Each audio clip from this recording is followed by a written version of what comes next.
안녕하십니까. 점심 잘 드셨나요? 네.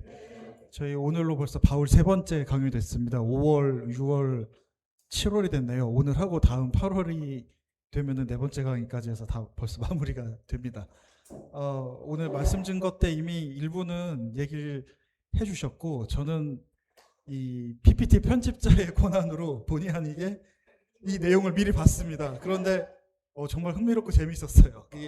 어제 새벽 1시인가까지 해가지고 막 편집을 하는데 잠이 안 오더라고요. 그래서 이게 뭐 너무 재밌어가지고 오늘 아마 좀 굉장히 기대가 많이. 네.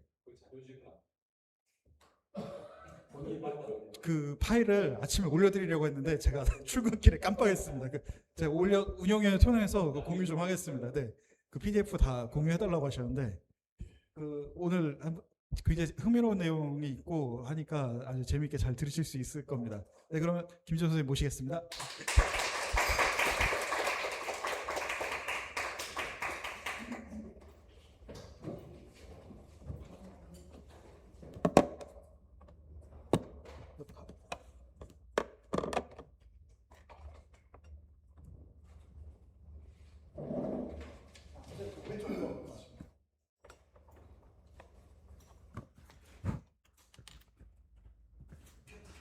네, 안녕하세요. 네, 하루에 두 번 뵙네요. 네. 오늘 내용은 저는 사실 뭐 그렇게 신선하진 않았는데 제가 이렇게 이 글로 환영을 많이 받았어요. 전에 한번 목사님 모임에서 한 50명 되는 목사님 모임에서 제가 이거로 발표했다가 기립박수를 받았습니다. 제가 논문 같은 걸로 기립박수 받은 처음이었습니다. 아마 죽을 때까지 없을 거예요. 근데 저는 사실 다음번 마지막 계획된 게 저한테는 이제 저의 회심의 작업이었는데 관심을 받는 건 이걸 더 관심을 받았습니다. 근데 로마서를 이제 로마서가 사실 진짜 어렵거든요. 일단 내용이 복잡해요. 그래서 그리고 바울 문서 중에 제일 깁니다. 그래서 그거를 해독하기가 정말 어려운데 신학이나 신앙에서 아마 제일 많이 다뤄지는 게 로마서일 거예요. 특히 프로테스탄트의 경우는. 그래서 아마 로마서를 여러 번 읽은 분들도 많은데 로마서를 어떻게 읽어야 잘 읽을까? 그래서 이제 저의 방법은 뒷이야기를 통해서 읽으면 잘 읽혀진다. 라는 게 저의 문제의식이었어요. 방법론적으로 이제 역사적인 읽기를 하는 거예요. 역사적인 읽기를 하는데 뒷이야기를 역사적 읽기로 시도하는 거죠. 뒷담화. 이렇게 해서 로마서를 읽으니까 로마서가 안 보였던 게 보이더라. 이런 틀입니다. 그래서 그 원고가 이 책에 나와 있는 거의 그대로예요. 그래서 이제 제가 이제 마지막 이걸 수정해서 책에 나온 거고 그 전 직전 단계 원고인데 뭐 별로 수정된 게 없습니다. 그래서 거의 그대로인데 제가 대체적으로 읽어가면서 하면 좋을 것 같아서 하겠습니다. 그래서 그 파일은 공유해 주시면 될 것 같고 책 있으신 분들은 책을 보셔도 됩니다.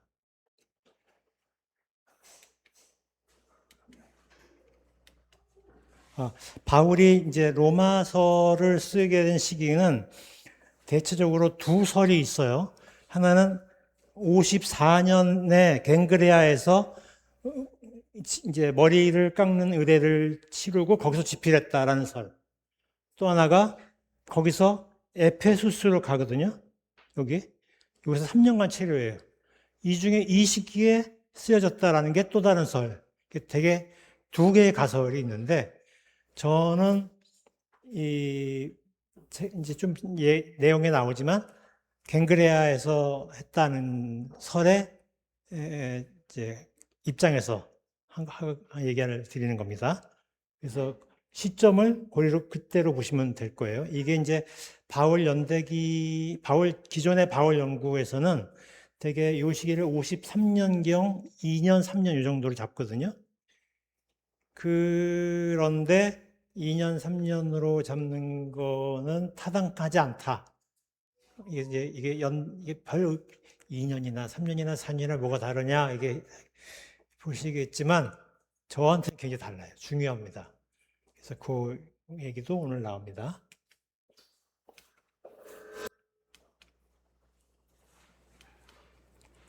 우선 이제 지도를 좀 보시면 바울이 이제 여기 튀르키예 지역에서 활동하다가 자기의 독자적인 선교 영토를 갖고 싶어서 이제 내가 하고 싶은 걸 다 하고 싶다 이 생각인 거죠.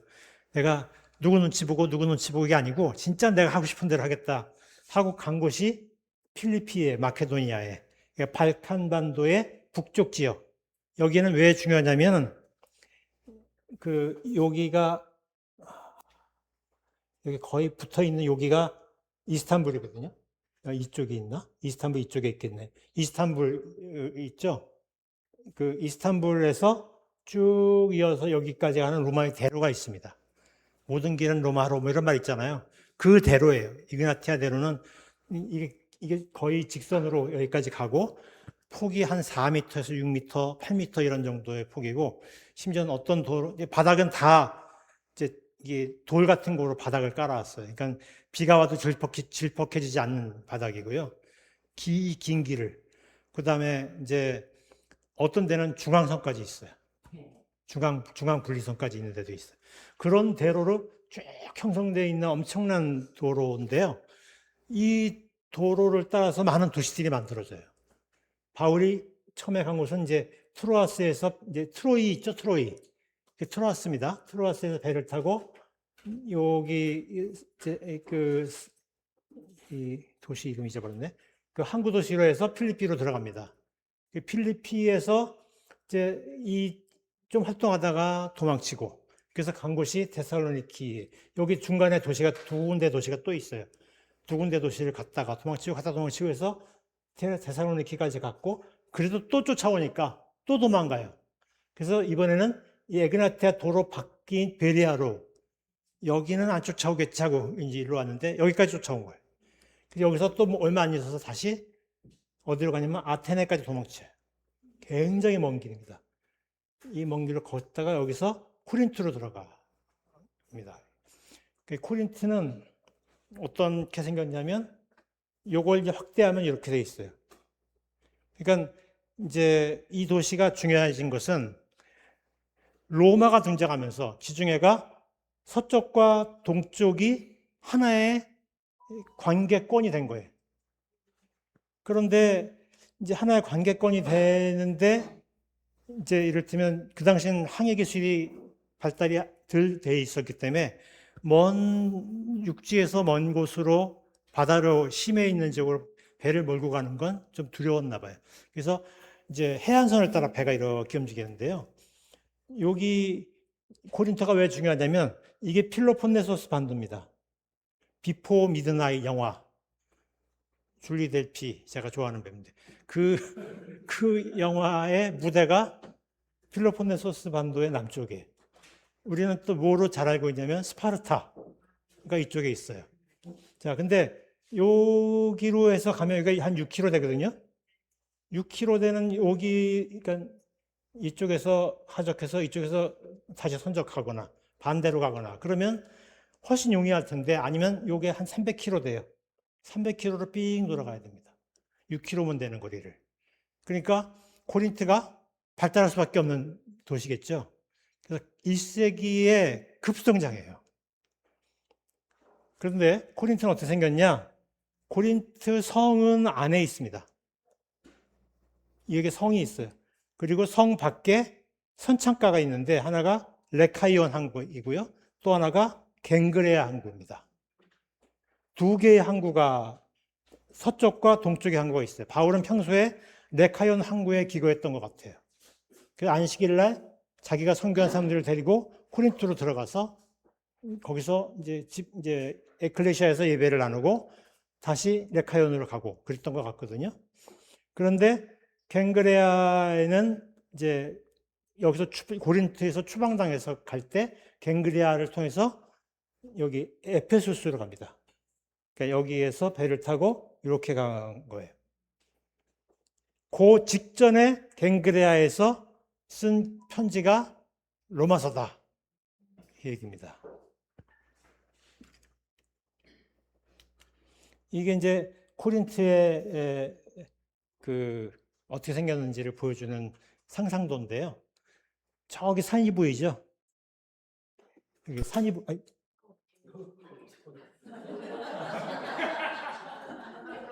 죄송합니다. 사고를 쳤네요.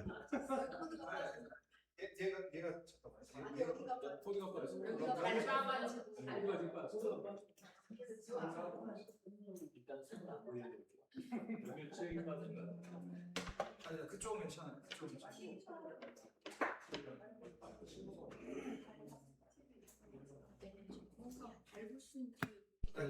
힐로 들어와요. 여기서 지금 시도내고 있으니까.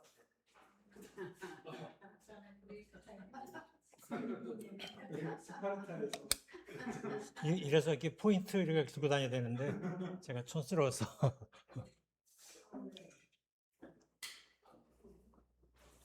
네, 제가 자, 저 뒤에 산이 보이죠? 여기 이제 신전이 있습니다. 저 산 위에. 그 이제 신전 중심에서 도시 사회가 이제 형성이 되면 이건 귀족 중심의 사회예요. 근데 코린트는 저 신전에서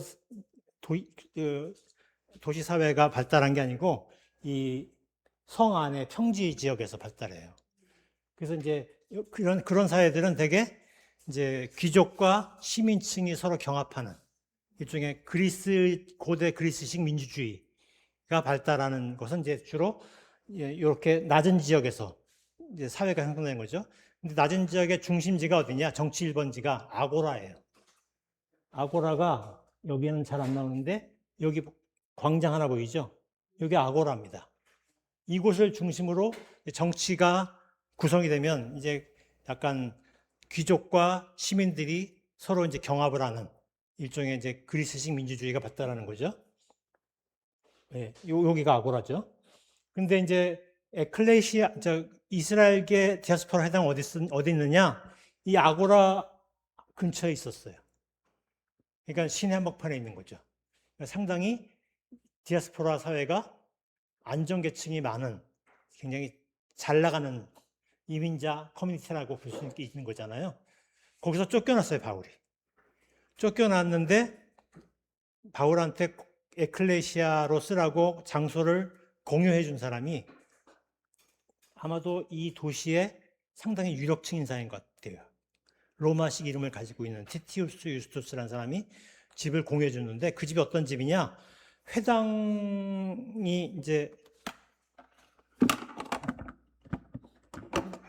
이렇게 있다면 여기 벽이 있을 거 아니에요. 벽을 같이 한 옆 건물 여기가 에클레시아예요. 그러니까 그렇게 생긴 곳이 고린트 에클레시아였다. 그러니까 고린트 에클레시아에도 상당히 유력층들이 있었다는 뜻이겠죠. 실제로 이제 이 회당 건물에 지분을 많이 가지고 있는 유력 인사들이 여러 명 있었고 도시에 재무관이라고 표시되어 있는데 재무관이면 이제 도시로 말하면 넘버 2예요. 근데 이제 그 사도행전이 약간 과장 어법이 있거든요. 높은 쪽으로 과장하는 어법이 있어요. 그래서 사도행전 말을 고지고대로 믿을 수는 없지만 하여간 도시의 상당히 유력층 인사도 여기에 바울의 지지자예요. 이스라엘 디아스포라 해당에서 바울계 지지자들도 상당히 빵빵한 거예요. 그런데 쫓겨났어요. 그러니까 이쪽 사람들은 더 셌다는 얘기죠. 그래서 쫓겨나서 바울이 에클레시아로 있다가 소송에 걸려서 재판을 받다가 사도행전에 의하면 재판에서 이긴 것처럼 얘기하는데 바울 자신의 서신에 의하면 여기서 감옥에 들어갑니다. 그리고 감옥에서 아주 혹독한 감옥살이를 했던 것 같고 고린트의 이제 공동체 사람들이 옥바라지를 했던 것 같아요. 그래서 바울이 고린도 서신에서만 바울이 옥중에서 힘들었던 걸 엄살을 많이 부려요. 바울이 엄살의 말을 해본 적이 없는데 유일하게 고린도서에만 나옵니다. 그 얘기는 고린도 공동체들이 바울이 어떻게 겪었는지 감옥살이를 했는지를 잘 아는 거죠. 이제 그러다가 이제 석방이 됐는데 그 석방의 조건이 추방인 것 같아요. 그래서 추방돼서 이제 에페소스로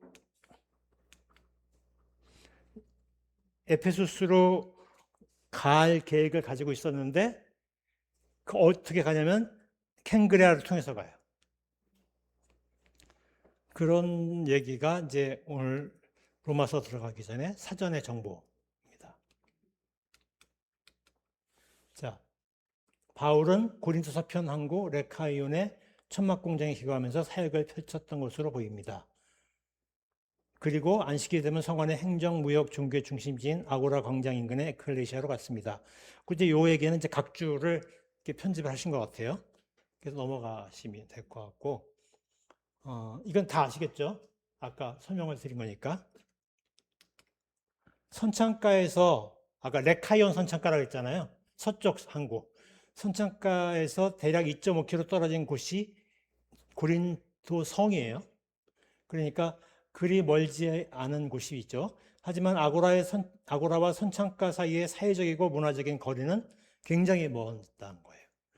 성안이 시민의 공간이라면 선창가는 민중의 공간입니다. 더욱이 아고라는 권력의 중심지입니다. 그런 곳에 만들어진 바울의 에클레시아에는 권력층에 속하는 인사도 있었고 중상위층 인사들도 있었습니다. 동시에 성안의 하층민이나 노예, 여성, 나아가 레카이온 선창가에서 바울에게 동화된 최하층 민중도 안식일 예배에 참여했습니다. 가령 이제 아까 코린트의 산에 있는 신전이잖아요. 그 신전은 지금도 신전터가 남아있거든요. 근데 선창가에도 신전이 되게 많았을 것으로 추측이 되는데 안 남아있어요.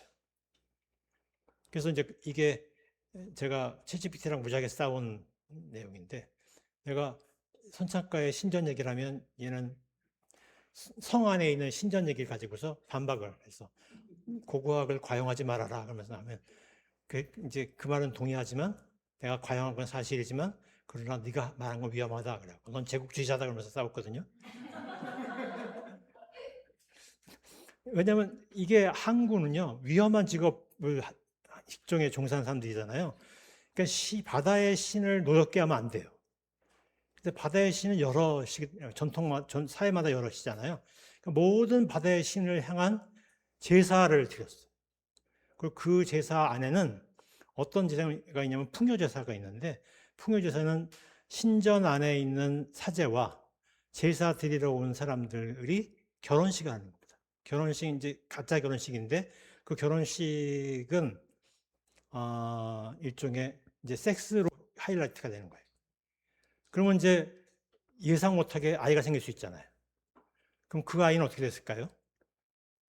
몇 가지 가설이 있습니다. 하나는 이제 인신 제물로 사용됐다. 또 하나는 도시 최하층민의 그 공간에서 사는 사람들의 일부였다. 그래서 그런 사람들은 누구냐면 이제 방출된 노예들, 뭐 또 떠밀려 다니는 표류자들, 그리고 또 이런 그 신전에서 나타난 아이들, 이런 아이들이 선창가에 선창가 중에서도 바울이 기거하는 공장지대에 있었던 것으로 보이거든요. 그런 곳에 바로 이제 선창가예요.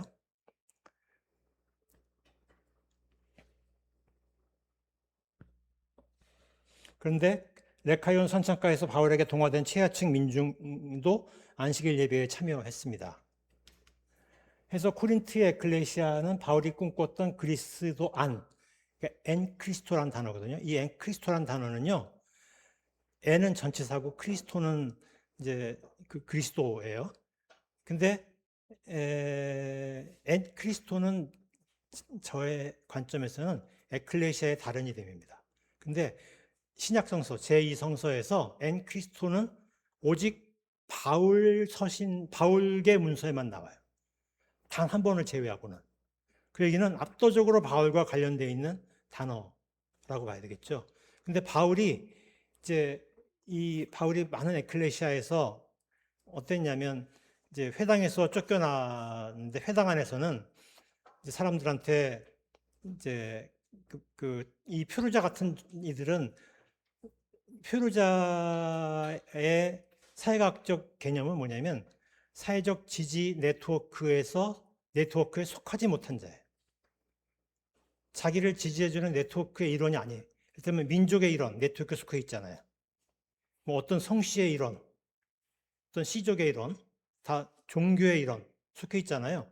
그런데 거기에 속하지 못한 자들은 가장 그 사회에서 불안정한 계층이겠죠. 언제 죽어도 이상하지 않는 사람들이에요. 그런 사람들은 생존을 위해서 기성의 네트워크 안에 들어가기 위해서 사력을 다할 거 아니에요. 그런데 이제 그런 사람들이 들어가기 좋은 네트워크가 뭐냐면 이민자 네트워크입니다. 이런 도시들은 이민자들이 많으니까. 이민자들은 자기들의 쪽수가 많을수록 유리하거든요. 근데 이제 문제는 이민자 네트워크에 들어오면 이민자 네트워크 안에서는 이제 이렇게 막 뭐 도시에 유력 인사가 들어오면 환영하죠. 박수 치는데 이제 그러지 않은 사람들이 들어오면 냄새나고 하는 말투도 상스럽고 어딜 봐도 같이 있으면 별로 덕이 안 될 것 같은 풍모의 사람들이 들어오면 약간 불만 생기지 않겠어요? 그래서 이 사람들에 대한 각각의 이제 이런 이민자 네트워크를 콜레기아라 불렀거든요. 각각의 콜레기아에서는 그런 이들의 유입을 까다롭게 하는 담들을 만들기 시작을 합니다. 근데 이스라엘계 디아스포라 안에도 그런 담장들이 있었고 그런 담장을 주도했던 사람들이 유대학의 디아스포라들이에요. 유대아가 좀 더 폐쇄적이거든요. 그래서 그 유대학의 디아스포라 사람들이 일종의 이제 벽을 쌓는데 갈라디아서에 보면 바울이 그 벽을 어떻게 묘사하냐면 날과 달과 절기와 해를 지키라. 구체적으로 뭔지 모르지만 절기와 해는 좀 띄엄띄엄 있지만 날과 달은 매일 있거나 매달 있잖아요. 매우 자주 있잖아요. 매우 자주 뭔가를 지켜야 되는 거예요. 근데 폼페이가 잠겼다가 올라온 데까지 드린 적 있나요? 폼페이가 화산으로 잠겼었잖아요. 그러다가 올라오게 되면서 고대 그리스 로마 시대에 사람들 일상생활의 흔적들이 너무 생생하게 보존되어 있는데요. 그 중에 하나가 빵 공장입니다. 동그란 반지하에 우물 같은 동굴이 있고 거기에는 사람 한 사람이 이렇게 그 밀을 이렇게 찌면서 돌리는 기구가 있어요. 하루 종일 그렇게 돌리다가 끝나는 시간에 이제 가서 자는 거예요. 하루 종일 아마 그랬을 거예요. 그래서 이렇게 노동하다 보면 몇 년 못 살다 죽는 거죠. 그런 사람들에게 날의 절기, 달의 절기가 어떻게 가능해요? 그러니까 지킬 수 없는 요구죠. 해의 절기는 한 해에 하루가 오는 게 아니고 왜 이슬람의 뭐죠? 그 유명한 절기 있잖아요. 라마단도 길잖아요. 한 달인가? 그러니까 그런 절기 동안 먹는 것도 다 먹지 못하고 뭔가를 지켜야 하고 막 이런 게 되지 않았겠어요? 구체적으로는 모르지만 그랬을 거 추측이 되잖아요. 그러니까 이제 이게 그 계층적으로 지키기가 어려운 사람들이니까 들어오려고 길을 쓴 건데 그런 사람한테 장벽을 쌓는 거예요. 더더구나 할례는 여성은 절대적으로 불가능하죠. 군필자 뭐 이런 게 취업 조건이 군필자 그러면 안 되잖아요. 근데 그런 식의 조건을 넣은 거예요. 그러니까 유입 자체가 어렵잖아요. 그런 담장들이 만들어지고 그런 담장을 만드는 사람들의 주장이 말발을 받는 거예요. 이민자들이 많이 들어오니까. 이제 바울은 바로 그런 사람들을 자기의 공동체, 자기 포교의 대상으로 삼았단 말이에요. 근데 디아스포라인에서 바울이 쫓겨났는데 그런 사람들은 멀쩡했겠어요? 그러니까 바울과 함께 쫓겨난 사람들이 바울의 에클레시아 안에서 예배를 나눌 때 바울이 엔 크리스토라고 말했어요. 그러니까 우리식으로 말하면 안전공간이죠. 여기 오면 차별받지 않습니다 이거예요. 여기서는 누구나 다 괜찮습니다 이 얘기죠. 아름답죠. 근데 현실은 지키기가 어려운 거예요. 그잖아요. 평생 같이 있어 보지 않은 귀족과 노예가 한 공동체에서 같이 예배를 드려. 그 다음에 안식일 날 막 그 음식물 냄새 막 향기롭게 나고 고기 굽는 냄새 나는데 노숙자가 지하철에서 옆에 앉아본 적 있나요? 제가 노숙자 인터뷰도 해봤거든요. 제일 힘든 게 냄새. 진짜 뭐라고 말할 수 없는 냄새가 적응하기까지 긴 시간이 걸리거든요. 근데 제가 그분을 여러 번 만났거든요. 만날 때마다 제일 공포가 뭐냐면 냄새. 근데 안식일마다 그런 사람들이 한 명도 아니고 두 명도 아니고 여러 명이 바울이 끌고 와. 그러니까 힘들지 않겠어요? 그러니까 이제 마음은 바울의 말을 존중하지만 존경에 맞지 않는 분이니까. 근데 현실은 힘든 거야. 그럴 때는 엉뚱한 대로 터지잖아요. 그래서 고린도 전서후서는 내내 싸우는 얘기예요. 공동체 싸움이 그렇게 많아요. 디테일들이 들어가 있는 거죠.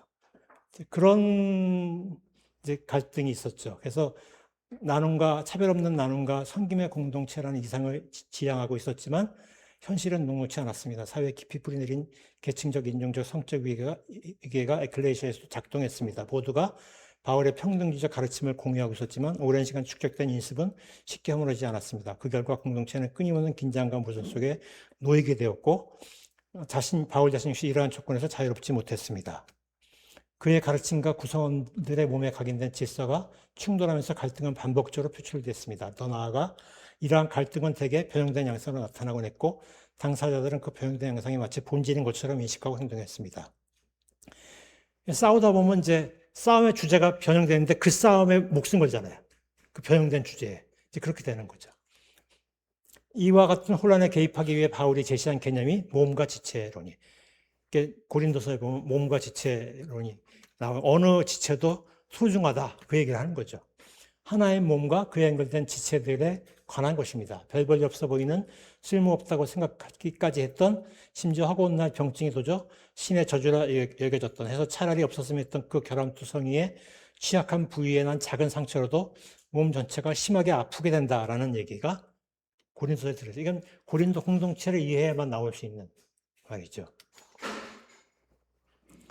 그러나 바울은 이 도시 최고 통치자인 프로콘술의 법정에 기소됐습니다. 그러니까 프로콘술은 콘술이 이제 원로원 의장 같은 거거든요. 원로원 귀족회의의 의장이에요. 근데 프로콘술은 전직 의장 이런 뜻이거든요. 근데 이게 공화정 시대에는 이게 의미가 있는데 이제 1인지하 만인지상의 시대. 아우구스투스는 자기를 이제 아우구스투스라 지존자라 그랬어요. 그 다음부터는 왕이라고 그랬단 말이에요. 그 시대 되면 이제 원로원 의장, 전직 의장 이게 덜 중요할 거 아니에요. 그러니까 이제 전직 의장이 다른 명칭으로 쓰이는데 그게 뭐냐면 이제 로마의 식민지에 파송된 통치자, 속주 통치자를 프로콘술이라고 그랬어요. 그래서 이제 이 아카이아의 프로콘술로 파송된 사람이 있었는데 그 사람의 법정에 기소가 되었습니다. 혹독한 감옥살이를 했고요. 석방과 동시에 추방령이 내려진 것으로 보입니다. 바울의 1차 목적지는 에게를 건너 아나톨리아의 에페소스였습니다. 아나톨리아는 이제 그 튀르키아의 옛 이름이에요. 그 땅이 여러 이름이 많아서 제가 고심하다가 그냥 아나톨리아로 통일하게 됐어요. 제일 흔하게 쓰이는 고대 문서의 용어거든요. 그래서 아나톨리아의 에페소스였습니다. 이후 에페소스는 코린트에 도움가는 바울의 제2의 거점으로 자리하게 됩니다. 다음번엔 그 에페소스에서의 바울 얘기인데 저는 제가 이 책에서 제일 성과라고 생각하는 게 이거였는데 제가 주목받기는 오늘 내용에서 주목을 받아서 약간 이제 나와 다른 사람의 시각은 다른데 어쨌든 그렇습니다. 그래서 이제 에페소스는 번번이 장소의 변화에 대응하면서 자신의 사역이 업그레이드되어 왔던 것처럼 에페소스에서도 바울은 새로운 장소적 신학과 사역의 영역을 발전시켰습니다. 어쩌면 바울 사역에서 가장 놀라운 변화의 계기가 되었습니다. 라고 말할 수 있을 정도입니다. 이렇게 저는 생각을 했던 거죠. 근데 이 여정에는, 그러니까 에페소스로 가는 여정에는 프리스카와 아킬라 부부가 등장했습니다. 부부인데 프리스카가 부인입니다. 되게 남자, 여자 부부를 얘기할 때 남자만 거론하는 게 제일 많아요. 근데 부부가 거론되는 경우도 좀 있어요. 근데 부부가 거론될 때도 부인이 앞에 거론되는 경우는 거의 없습니다. 여기서 부인이 먼저 거론되는데 부인은 더더구나 이스라엘 통이 아니에요. 그러니까 그리스도파 커뮤니티 안에서는 아퀴라보다 프리스카가 더 센 사람이다라는 게 이제 공유되고 있었다는 사실을 방증하는 거죠. 그렇게 보시면 됩니다. 그래서 프리스카 아퀴라 부부가 동행했습니다. 이들은 클라우디우스 황제 치하, 그러니까 서기 49, 50년경 로마에서 추방된 뒤 고린트에 정착한 인물들로 바울의 핵심 동역자였습니다. 바울 일행이 코린트를 떠난 시점은 아마도 서기 54년경이었을 것으로 보입니다. 자, 54년 기억하시고 49, 50년 기억하십시오. 자, 에페소스로 가려면 고린트 동편 항구인 갱그레아를 거쳐야 합니다. 아까 갱그레아 보셨죠? 저 유명한 페베는 원래 발음은 포이베가 맞아요. 근데 제가 아까 예배 때 크리스티아누스 얘기한 것처럼 페베도 오이도 외로 발음되는 경우가 많았대요. 라틴어에서. 왠지는 몰라요. 그냥 그건 문헌학자들이 그렇게 얘기하니까 그런가 보다 하는 건데, 가톨릭 성서에는 포이베로 나와 있어요. 개신교는 베베 이렇게 나와 있잖아요. 그러니까 둘 다 맞아요. 저 유명한 베베가 있는 곳입니다. 저 유명한은 이제 내가 붙인 말이에요. 왜냐하면 그리스도교 역사에서 이분은 잊혀진 인물이에요. 저는 이게 동시대에 이 사람은 그리스도파 최고 지도자였다고 생각하거든요. 바르나바와 안티오케 바르나바 필적하는 최고 지도자가 베베라고 저는 생각해서 제가 그 당시에는 그렇게 받아들여졌을 거다. 특히 로마의 그리스도파는 이 베베, 이건 확실한데 베베가 있으면 그냥 믿고 넘어가는, 베베가 보증하면 무조건 넘어가는. 그래서 바울이 로마서 쓸 때 베베를 제일 먼저 거론합니다. 이건 그런 인물이에요. 그래서 제가 저 유명한 저의 생각이지만 맞을 거예요.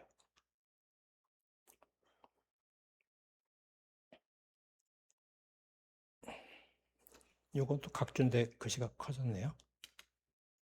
자, 근거는 왜 이렇게 이제 유명하냐? 한 번 딱 나오는 이 인물이 로마서 서신에 16장 1절에 한 번 나옵니다. 여러 20몇 명의 사람을 열거하거든요. 바울이 유일하게 자기가 선교하지 않은 공동체, 자기가 모르는 공동체에 보낸 편지예요. 근데 바울은 여기 이 편지에 굉장히 심혈을 기울였어요. 근데 이 편지를 쓸 때 제일 먼저, 그러니까 자기 보증인이 필요하잖아요. 그때 제일 먼저 거론한 사람이 베베입니다. 생명부재 공동체인 로마의 그리스도인들에게 보낸 편지에서 확인됩니다. 그는 편지를 마감하면서 자신과 친밀한 인사 23명이 아니라 30여 명이네요. 30여 명을 나열하는데 첫 번째로 거명한 사람이 베베입니다. 그런 지도자가 왜 로마를 떠나게 됐을까요? 최고 지도자인데. 그 역사가 아까 제가 예배 때 말씀드린 것과 관련되어 있는데요. 프리스카 부부도 같은 이유로 추방됐던 것 같아요. 말씀드린 것처럼 프리스카는 로마의 귀족 출신으로 보입니다. 이 프리스카라는 이름의 여성이 로마시 변두리의 동굴 무덤에서 이분의 무덤이 발견이 됐어요. 프리스카의 애칭으로 보이는데, 근데 프리스킬라를 어떻게 묘사했냐면 프로콘술 가족의 일원이라고 했어요.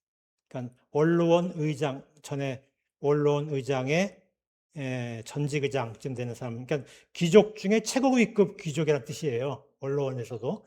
그 귀족 가문의 여성이 프리스킬라예요. 그러면 같은 시대에 그리스도파 공동체의 일원이었던 같은 이름의 사람이 있었다. 뭔가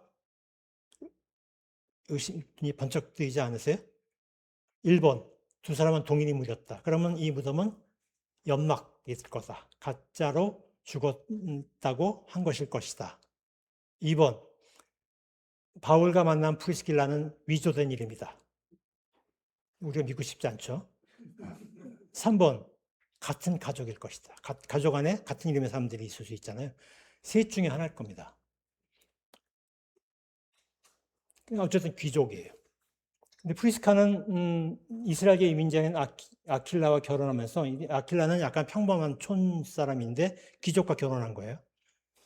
야훼 신앙에 기이했고 그리스도파의 일원이 됐습니다. 그 얼마 후 그리스도파가 연루된 한 사건에 휘말려서 프리스카가 추방되었습니다. 그 사건에 대한 얘기입니다. 클라우디우스, 아까 얘기한 거예요. 클라우디우스 제2기에 이게 수에토니우스라는 문필가가 쓴 책에 나오고, 이 수에토니우스는 이게 90년 몇 년도에 쓴 그 문서거든요. 근데 이 문서는 이제 이 수에토니우스가 문서고 책임자를 역임한 사람이기 때문에 아마 네로 시대의 문서로 열람할 수 있었던 사람일 거예요.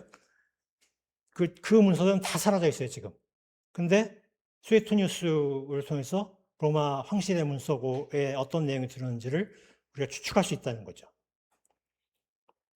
근데 크레스투스라는 이의 선동으로 소요가 일어난 게 49년입니다. 클라우디우스 황제 때예요. 이제 이 앞에서 제가 이 책 앞에서 길게 얘기해서 여기서는 간단히 언급했는데, 크리스투스는 크리스투스를 혼돈한 표현으로 보이고, 크리스투스는 헬라어 크리스토스의 라틴어 표기입니다. 이 그룹을 통해 추론할 수 있는 내용은 이렇습니다. 소요가 일어난 지 불과 10여 년 전인 30년대 초 팔레스타인에서 황제를 참칭한 대역죄로 그리스도가 처형을 당했어요. 근데 그 그리스도를 추앙하는 일이 로마의 이스라엘계 회당에 출연했고, 그들이 클라우디우스에 반하는 정치적 소요를 일으켰다라는 겁니다. 베베도 그때 추방된 인물로 추정돼요. 베베도 바로 그 시기에 추방된 인물이에요. 그런데 프리스킬라는 공동체 지도자였다는 것이죠, 로마에. 그래서 그이는 아마도 그 소요를 이끈 지휘자, 최고 지도자였거나 아니면 소요에 직접 가담하지는 않았을지라도 당시 교회의 지도자였던 탓에 추방되었을 수도 있습니다. 아무튼 그녀는 여전히 로마의 그리스도파 인사들 사이에서 널리 존경받는 인물이었음이 분명합니다. 그렇게 바울의 편지에서 그녀를 제일 먼저 거명했을 것입니다. 제가 이제 이걸 AI에게 물어봤어요. 베베라는 이름의 용례를 찾아줘. 귀족이나 신의 이름으로 만나봐요. 그러니까 이 사람은 평민 아니에요. 이름으로 보아 그녀도 로마의 귀족 출신 가능성이 큽니다. 한데 코린트에 와서는 프리스카와는 달리 도심의 거처를 잡지 않고 동편 갱그레양의 선창가의 자리를 잡았습니다. 그곳은 민중의 공간입니다. 그렇다면 그녀는 이곳에서 민중사역자로 활동했을 것으로 보입니다. 바울의 에클레시아가 복합계층으로 이루어진 신앙 공동체였다면 베베의 그리스도 공동체는 거의 민중으로 구성되었을 것이라는 얘기입니다. 사도행전에 따르면 바울은 갱그레에서 머리를 밀었습니다. 그것이 어떤 상징 행위인지는 모르겠어요. 다만 이는 어떤 굳은 결의를 많은 사람들에게 공표하는 행위였을 것입니다. 머리를 깎는다는 것 자체가 시각적인 퍼포먼스이기도 하거니와 이스라엘 전통에서는 매우 강력한 상징 행위이기 때문입니다. 그렇다면 그 의뢰를 집례한 이는 바울 자신도 존경에 맞이하는 널리 알려진 지도자였을 것입니다. 아침에 예배 때 제가 말씀 증거 순서를 맡은 게 저한테는 천운인 게, 그때 얘기해서 긴 설명 안 드려도 이게 좀 긴 설명이 필요한 얘기인데, 네, 저는 일석이조였습니다. 그래야 그 퍼포먼스가 사람들에게 깊이 각인될 것이기 때문입니다. 그 인물이 바로 베베예요. 로마라는 도시의 위상을 고려할 때 당대 지중해 지역의 그리스도파 사람들 사이에서 그녀는 바르나바에 필적하는 최고 지도자로 인정받고 있었을 것입니다. 아무튼 그녀의 집례로 머리를 깎는 의례를 마친 뒤 그는 그곳을 떠나 에페소스로 갑니다. 이 만남 직후에 저 유명한 로마서가 쓰였을 것으로 추정됩니다. 이제 로마서 얘기가 나오는 거예요. 직후라고 가정하면 이 서신의 집필 장소에 대해서 두 가지 가설을 제기해 볼 수 있는데, 하나는 갱그레하고 하나는 에페소스입니다. 분량으로 보면 바울의 서신 가운데 제일 깁니다. 이게 나오잖아요. 단어수가 7,200개예요. 두 번째로 긴 고린도 전서가 6,800, 후서가 4,400개. 그러니까 고린도 전서보다 훨씬 길잖아요. 분량도 길어요. 그리고 내용도 다른 서신보다 깊어요. 복잡해요. 스토리라인 자체도. 그리고 이 다른 서신들은 되게 그 지역사회와 연관된 내용이 주류를 이루고 있는데, 로마서에만 예외적으로 로마 제국 전체에 대한, 또 황실의 권력 암투에 대한 얘기가 들어가 있어요. 그러니까 로마서 얘기는 바울 일상적으로 쓰는 어법과 다른 방식의 내용을 담고 있잖아요. 그런 문서예요. 그러니까 만만치 않습니다. 또 그 수신자들은 생명부재 사람들입니다. 게다가 수신처가 로마 제국의 중심이에요. 그만큼 바울은 심혈을 기울여 글을 써야 했을 것입니다. 그렇게 길고 복잡하고 정성 들여 써야 되는 문서라면 아무리 직후라 그래도 추방당한 자가 갱그레에서 썼다기보다는 에베소서에서 썼다고 보는 게 더 타당해 보이지 않으세요? 좀 시간이 필요하지 않았을까? 이제 그렇게 추측이 되겠죠. 그래서 에베소설이 그래서 있는 거예요. 근데 이제 저는 갱그레아가 집필 장소였을 가능성이 크다고 봅니다. 이 편지의 목적이 긴급한 의사 전달과 관련이 있고요. 또 이것을 아마도 베베가 전달했던 것으로 보여요. 그러니까 베베가 로마로 가면서 바울의 편지를 가져갔다는 것이죠. 그러면 에페소스일 가능성은 적어지죠. 이 글은 바로 이 점을 해명하라는, 제가 말씀드린 오늘 이 텍스트는, 저희 텍스트는 그 긴급한 의사 전달의 내용에 관한 것과 관련된 얘기입니다. 아마도 베베가 서신을 들고 로마로 갔을 것입니다. 베베는 바울의 편지가 필요했고 바울은 신뢰할 만한 전달자인 베베가 필요했습니다. 그러니까 이 공저란 얘기, 이 로마서의 공저는 바울이 대표 집필자고 그 글은 두 사람의 공저라고 보는 거예요. 그렇다면 왜 그들은 서로를 필요했을까? 그 긴급성의 정체는 뭘까? 우선 생명부재 공동체에서 일어난 긴급한 사안을 바울이 어떻게 알았을까라는 것이 이제 의문이 있습니다. 로마를 바울이 평소에 알긴 알아서도 거기서 무슨 일이 있는지를 바울이 알았겠어요? 바울이 저는 그래도 외신을 볼 수 있는 기회가 많잖아요. 그러니까 인터넷만 검색해서든지 듣는 건 잘 안 들리는데 읽는 건 좀 읽거든요. 그러니까 여러 가지 검토하면 외신을 쉽게 접할 수가 있어요. 그러니까 세계 정세를 좀 알죠. 그러나 거기 사는 사람들만큼 알지 못하겠지만, 근데 바울은 어떻게 알았을까요? 바울은 이런 세계를 무대로 하는 어떤 비전을 가져본 적이 있었을까요? 그럴 만큼의 위상인 인물도 아니에요, 바울은. 그런데 긴급한 사안, 특히 로마에서의 긴급한 사안을 바울은 어떻게 알았을까? 이게 이제 궁금한 거죠. 만약에 이제 그렇다면 프리스카가 하나의 이제 로마의 얘기를 전해준 인물이 될 수는 없잖아요. 근데 프리스카는 적어도 2년을 함께 있었어요, 바울과. 근데 프리스카로부터 뭘 들었던 얘기인 것 같아요. 근데 베베로부터 집례를 받기 위해서 베베와 며칠을 머물렀을 것 같은데 그때 바울은 얘기를 들었단 말이에요. 그러니까 베베가 그 소식의 전달자였을 것 같다라고 추측이 됩니다. 그녀는 로마의 그리스도파를 오래전부터 속속들이 알고 있었고 바울과 만난 시점까지도 계속 로마로부터 인포메이션을 받을 수 있는 위치의 사람이었었던 걸로 보여요. 그러니까 로마의 정황을 계속 누군가가 전달하고 있었던 것이죠. 그런 인물이 베베라는 것입니다. 그렇다면 그 소식의 내용은 무엇일까요? 이게 역사에 대한 그 정보가 필요한데요. 이제 네로에 관한 얘기입니다. 클라우디우스가 죽고 네로가 즉위한 초기인데 네로는 우리가 다 미친 황제처럼 알고 있잖아요. 근데 그 기록, 현존하는 네로의 기록은 다 네로의 정적들이 쓴 기록이에요. 그러니까 그 기록을 그대로 믿으면 네로를 잘 읽을 수 없잖아요.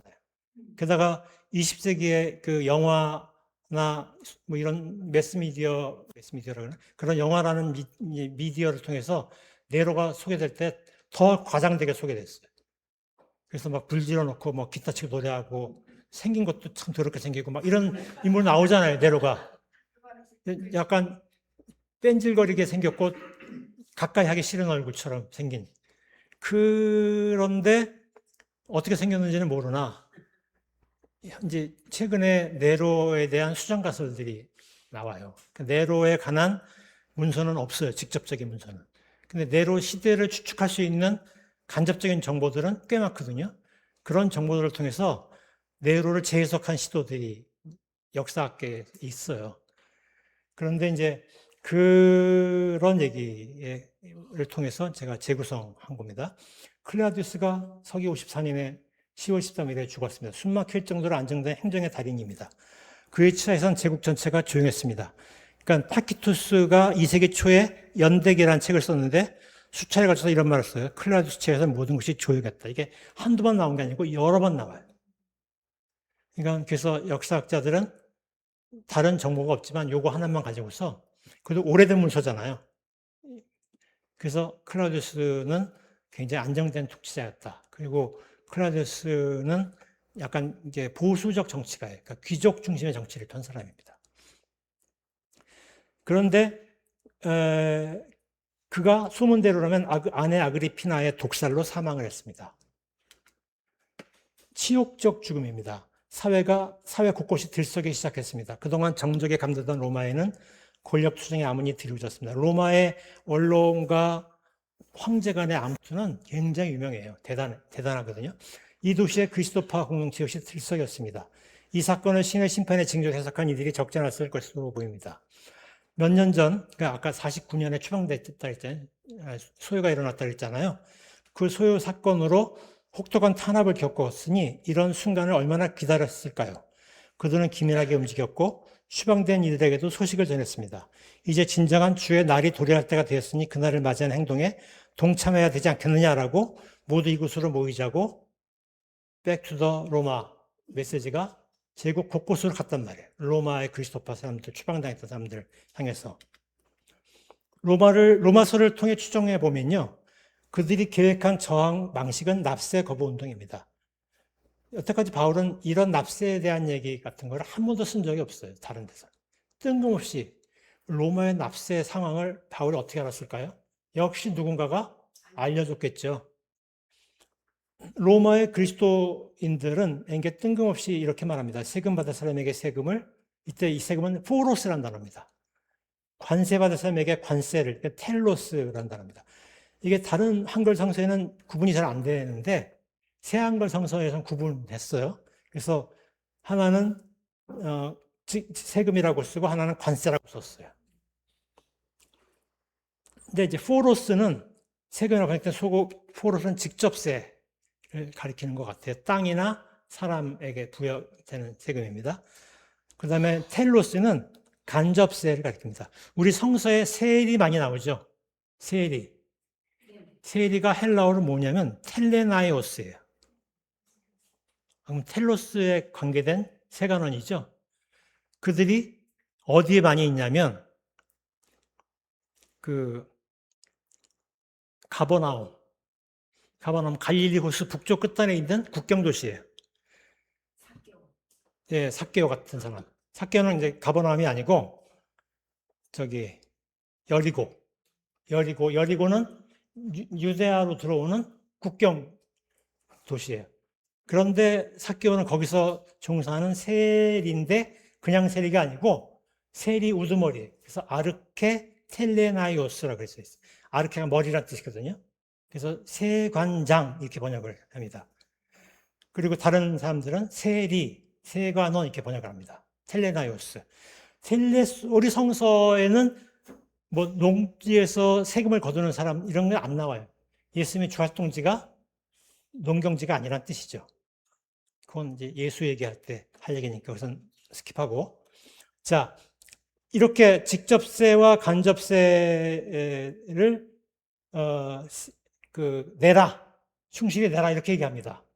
그럼 이것도 단순하지 않은데요. 로마 시민들은 직접세를 면제받았어요. 왜냐하면 로마 시민들은 병역의 의무가 있었기 때문에 병역이 무려 20년입니다. 20년 동안 평생 전쟁터를 돌아다니니까 살아남은 사람도 많지 않았겠죠. 그러니까 면제해줘야 되겠죠. 그죠? 그러니까 면제 받았어요. 이민자들은 납세 의무를 져했습니다.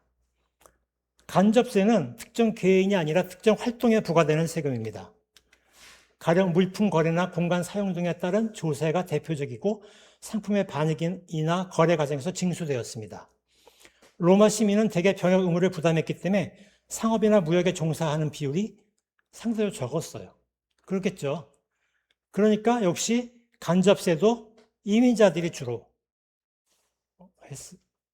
냈던 거예요. 그래서 로마로 유입된 이민자들 가운데는 이러한 경제활동에 종사하는 이들이 굉장히 많았습니다. 그만큼 이제 직접세나 간접세는 이민자들한테 굉장히 민감한 사안입니다. 그런데 바울은 세금을 납부하라고 권합니다.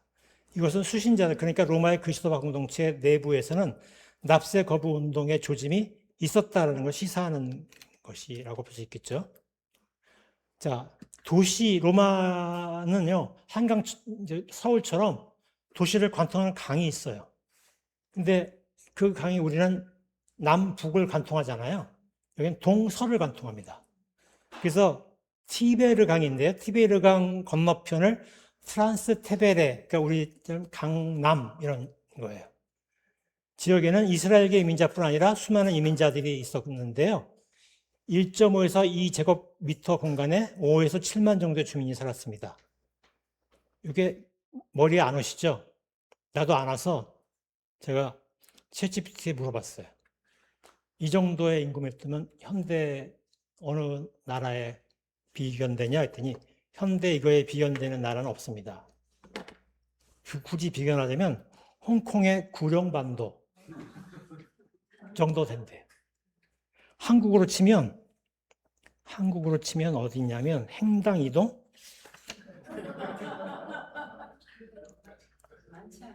행당 이동이 한국에서 인구가 제일 높대요. 전 몰랐어요. 행당 이동이 어딘지도 몰라요. 근데 그렇게 인구가 높은 곳이에요.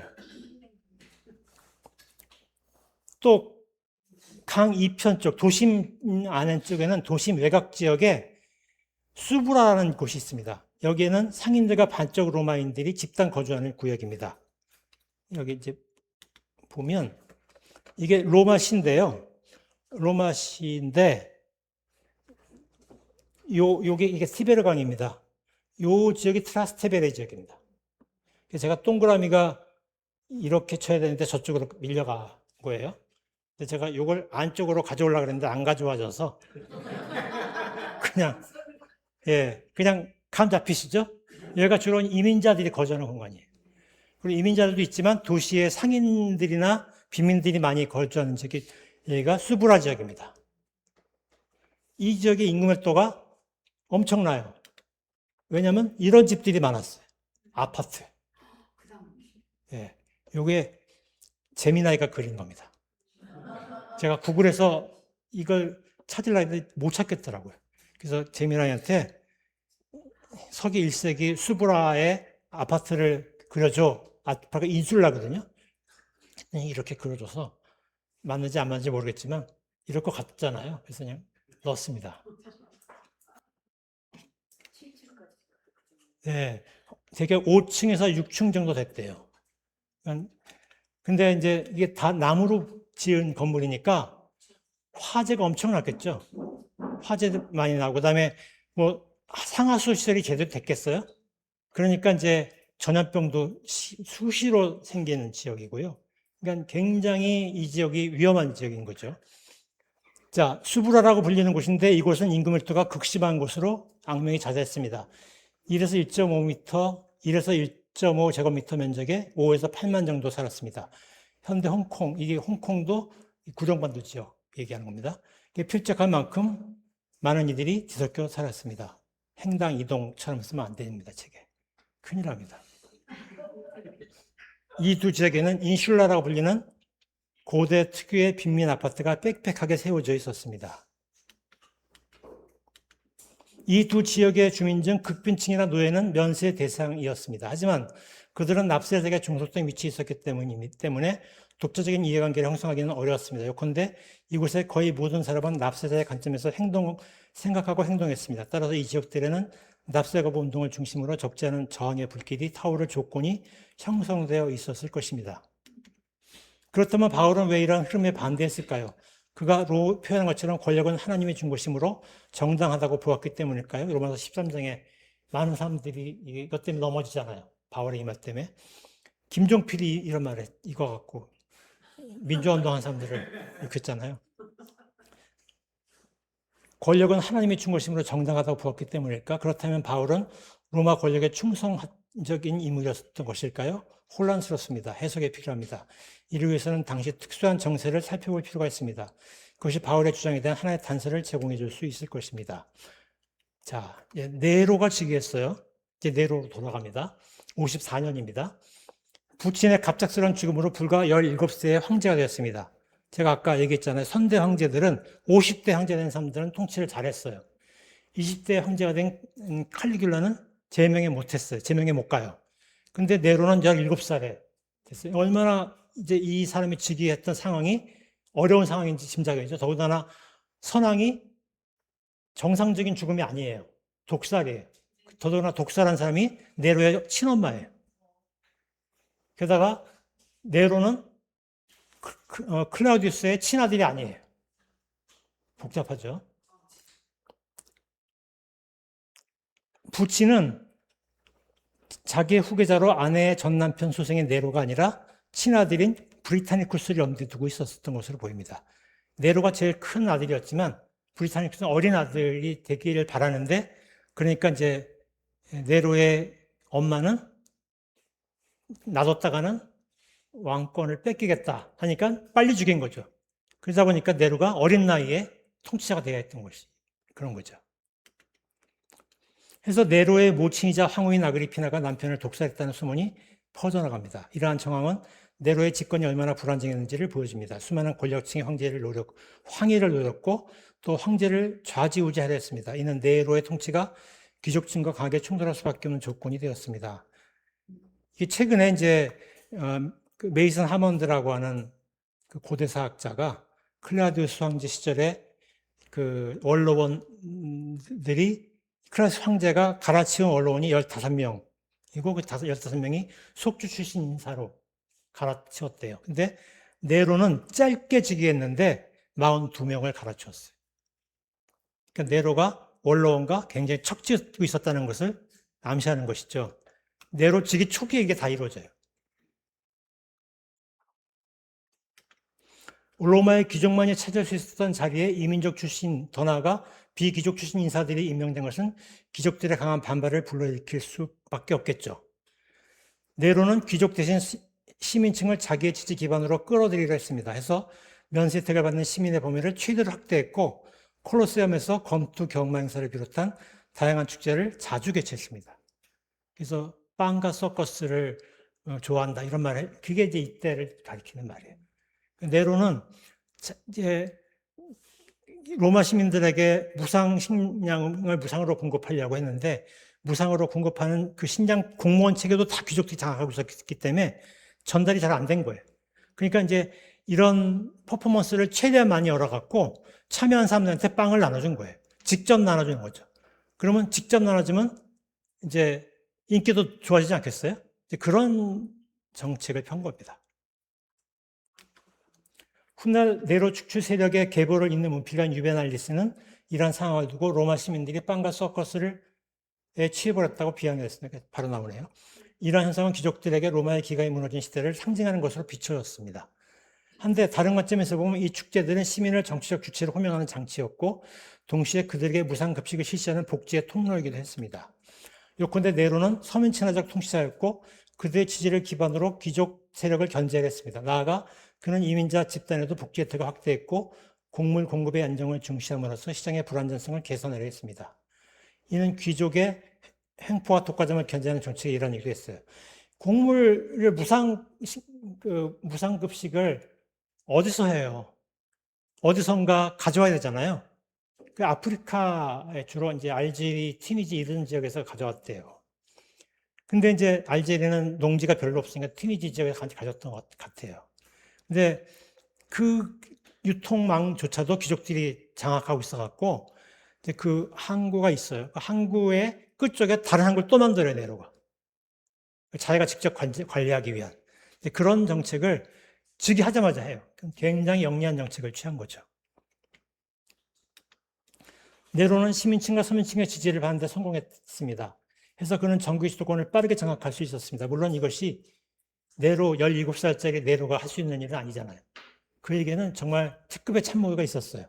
당대 최고의 정치가로 꼽히는 세네카, 치안을 효과적으로 장악하고 서민과 시민층의 여론을 읽는 데 탁월한 브루스, 여론 정치의 달인인 브루스와 정치의 달인인 세네카가 팀을 이뤄서 네로 주변에 있었던 것이죠. 네로의 몰락은 이 두 인물의 실각과 관련이 돼 있어요.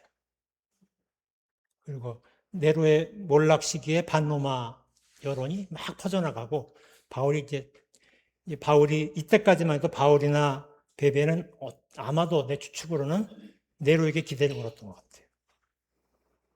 그런데 내가 쓸 때 그렇게 쓸 수는 없어갖고 중립적으로 썼습니다. 아무튼 그랬던 것 같아요.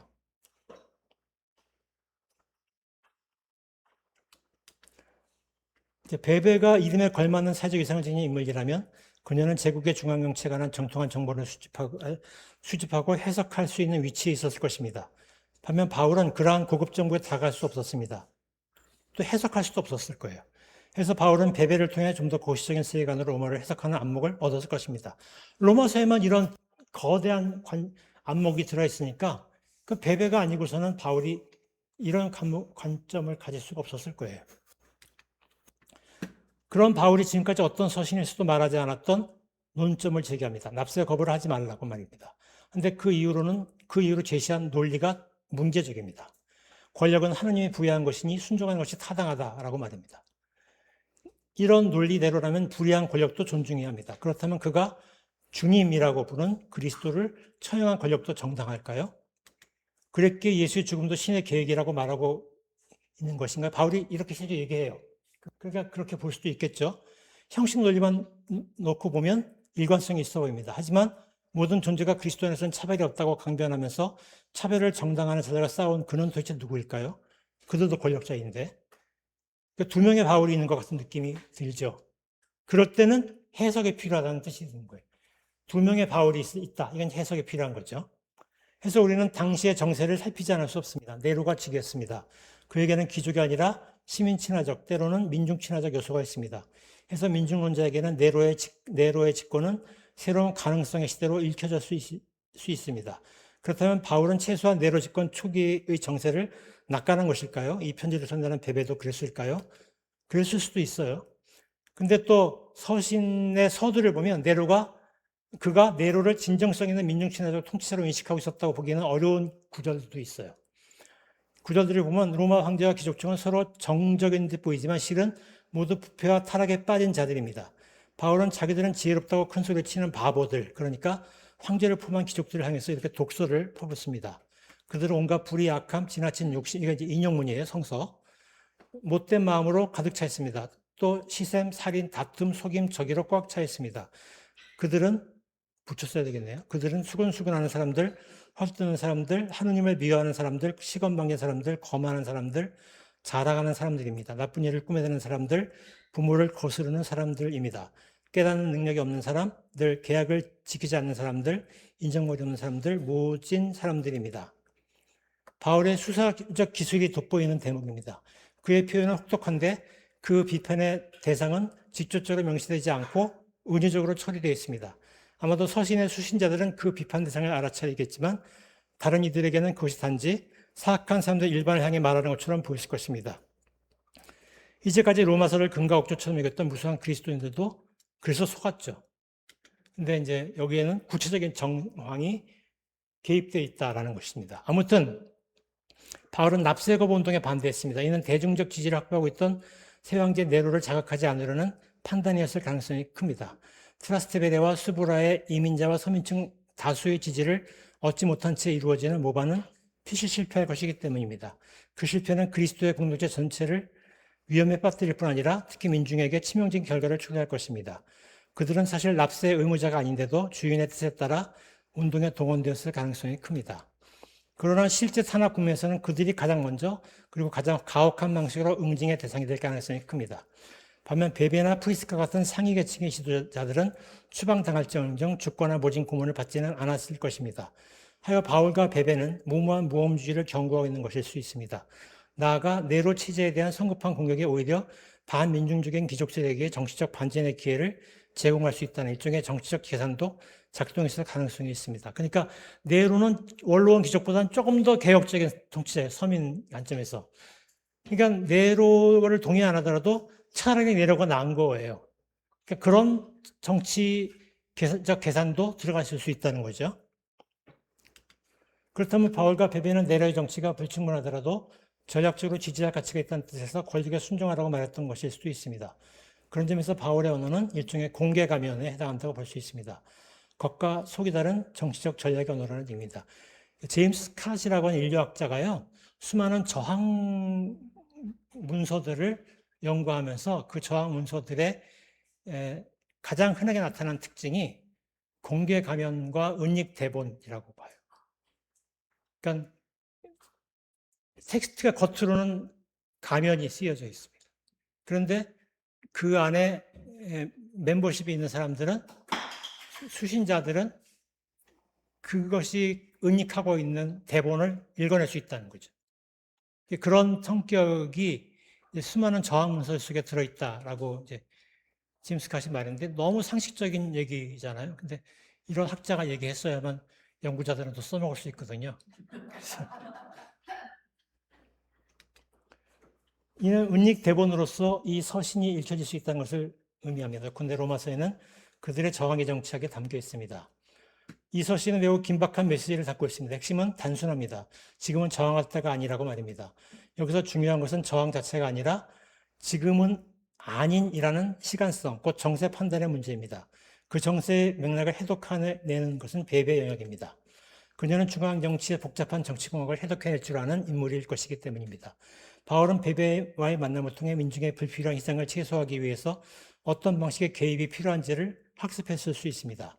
하지만 베베에게는 바울의 의인과 같은 신학적 체제가 없었습니다. 탈계층적이고 탈종족적이며 탈성적인 민중 주체를 다루는 신학은 동시대에서는 찾아보기 어려운 바울 고유의 성취라고 할 수 있습니다.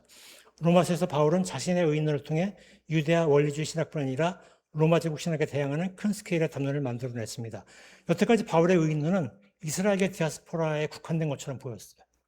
근데 로마서에서 보면 거의 지구적 맥락에서 재해석하고 있다는 거죠. 스케일이 달라진 거예요. 이것은 배배가 없이는 나올 수 없는 생각인 거죠. 1장에서, 그러니까 로마서 1장입니다.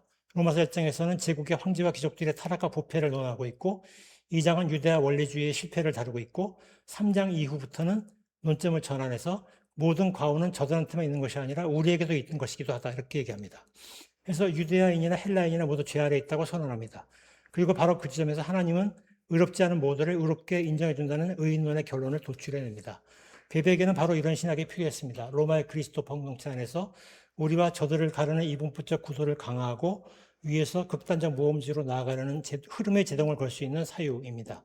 중요한 것은 모든 기획이 배제된 이들의 존엄이 강화되지 않는 가운데서 모색되어야 합니다. 바울은 그런 문제의식을 신학적 언어로 정식하고 있었던 것입니다. 그러니까 바울과 베베는 민중사역을 하는 사람이기 때문에 그는 이 무지력인 민중들이 제일 먼저 고통을 겪고 싶다는 걸 아주 빠르게 느끼지 않을 수 없는 사람이었을 거예요. 바울과 베베의 기획은 성공했을까요? 자세한 내막은 알 수 없지만 납세 거부 운동은 일어나지 않았습니다. 로마의 그리스도인들 가운데에서 바울의 서신을 저항의 은닉 대본을 읽으며 그의 에클레시아 운동에 호응한 이들도 있었던 것 같습니다. 로마서는 그곳에서 그런 문제식과 함께 유통되었을 것이기 때문입니다. 끝인가요? 네. 숨차네. 빨리 읽어서 따라오기 힘드셨겠지만 네, 대충 감 잡으셨죠? 여기까지입니다.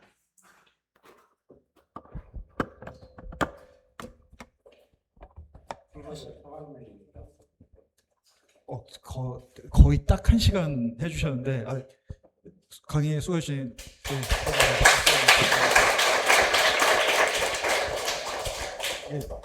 세금 문제라던가 뭔가 저항의 움직임이 있을 것 같은데 그걸 말리는 내용이었다라는 그 추적하는 과정이 굉장히 흥미로워서 제가 막 이거 만들면서도 굉장히 막 장면을 머릿속에 그리면서 봤거든요. 아마 보면서 굉장히 여러 가지 생각이 많이 드셨고 질문이 많으실 것 같은데 30분 정도만 3시까지만 이제 좀 질의응답을 받고 진행을 해보도록 하겠습니다. 질문 있으면은 좀 의사 표시를 해주시고요.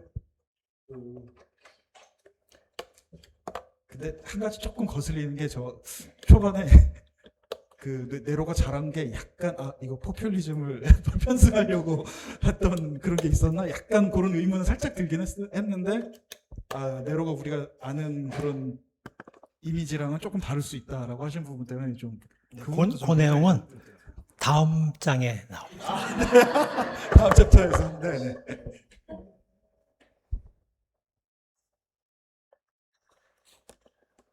카메라 잘안 돌려.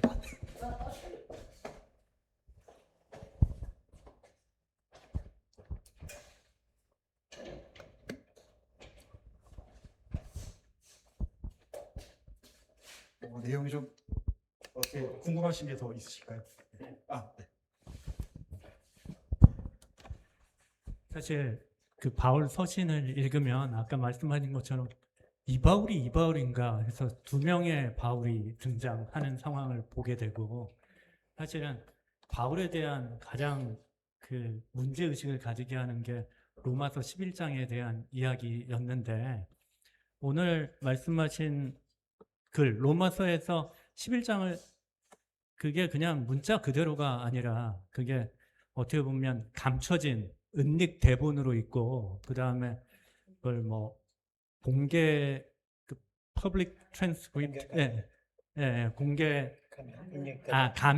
가면으로 어떻게 보면 공적으로 우리가 의사 표현을 할 때 보호하고 진정 담아내고자 하는 언어와 또 한편으로 보호하고자 하는 주체를 담아서 의도를 표현하는 글로서 이 11 로마서를 읽고 바울의 글을 읽으면 전혀 다른 해석이 가능하고, 또 한편으로 그 두 명의 바울이 어떻게 보면 동일 인물이고, 또 한편으로 가장 핵심적인 거에 민중을 소중히 여기고